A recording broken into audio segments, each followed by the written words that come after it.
اپنا اپنا ٹیسٹ لے نا کہ ہم کہتے ہیں سب سے زیادہ محبت ہمیں کس کتاب سے ہے؟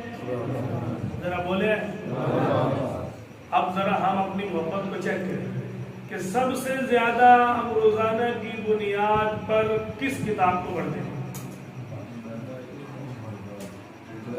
موبائل اب دور ہی آ گئے، قرآن پاک ہم مجبوراً کہتے ہیں، عملاً ہمارا موبائل پاک ہے، موبائل شریف ہے، قرآن پاک تو صرف الماری جانے اور قرآن جانے۔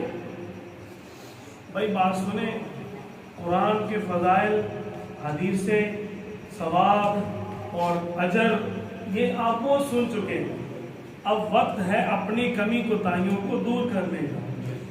اگر نہ کر سکے تو یہ آج جو آپ کی گود میں ہے یہ کل آپ کے گریبان میں ہوں گے۔ کیوں؟ قرآن پاک میں اللہ تعالیٰ نے ان کی تربیت کا حکم دیا ہے، جب پڑھنا ہی نہیں ہے تربیت کیا ہو جائے گی؟ دیکھو ایک بندے نے اگر یہاں سے لاہور کا راستہ دیکھا